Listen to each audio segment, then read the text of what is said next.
Power star Pawan Kalyan ఇది వెండి తెర మీద, జనసేన పవన్ ఇది రాజకీయ తెర మీద పేరు. ఏ రంగమైన పవన్ అన్న 3 అక్షరాల మాత్రం ప్రకంపనలు పుట్టిస్తాయి. ఆయనకు ఉన్న ఫాలోయింగ్ అంతులేనిది. ఆయన అభిమాన గణం కూడా ఒక సముద్రం వంటిది.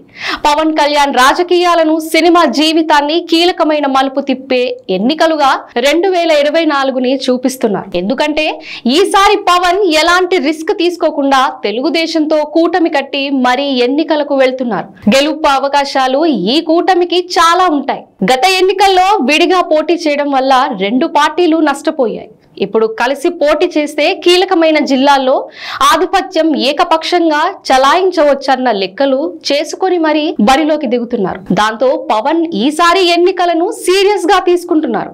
రాజకీయ ఆశలు కూడా చాలానే పెట్టుకున్నారు. ఈసారి ఎన్నికల్లో జనసేన టీడీపీ కూటమి గెలిస్తే పవన్ ఉప ముఖ్యమంత్రిగా అవడం ఖాయమని అంటున్నారు. సీఎం షేరింగ్ ఉంటే మాత్రం 2.5 ఏళ్ల తర్వాత సీఎం కూడా కావచ్చు. ఇదంతా పొత్తుల్లో దక్కే సీటు గెలిచే సీట్లను బట్టి ఉంటుంది. ఏది ఏమైనా కూటమి గెలుస్తుంది అన్న ఆశలతో ఉన్నారు పవన్. అందువల్ల ఆయన కొత్త సినిమాలు ఏమీ కమిట్ అవ్వలేదు. ఆయన చేతుల్లో ఉన్న సినిమాలే ఆయన పూర్తి చేస్తారని అంటున్నారు. ఎన్నికల తర్వాత కూడా మిగిలిన సినిమాలను వీలును బట్టి పూర్తి చేసి ఇక మీదట పూర్తి స్థాయిలో రాజకీయాల్లోకి పవన్ వస్తారని అంటున్నారు.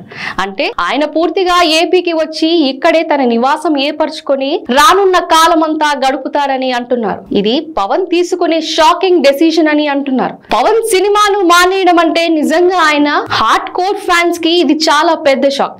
కానీ ఆయన రాజకీయాల్లో నిరంతరం కనిపిస్తూ ఉంటారు. ఆయన ఏపీకి వచ్చి జనంలోనే ఉంటారు కాబట్టి ఇబ్బంది ఉండదని కూడా అంటున్నారు. మొత్తానికి చూస్తే 2008 నుంచి రాజకీయాలు, సినిమాలు అంటూ 2 పడవల మీద ప్రయాణం చేస్తున్న పవన్ 2024లో మాత్రం తన జీవితం రాజకీయాలకే అంకితమని చెప్పబోతున్నారు. ఆయనకు డ్రీమ్ ప్రాజెక్ట్స్ ఏమైనా ఉంటే ఎప్పుడైనా చేస్తారేమో తప్ప సినీ జీవితానికి మాత్రం ఇక మీదట స్వస్తి అని చెప్పేస్తున్నారు.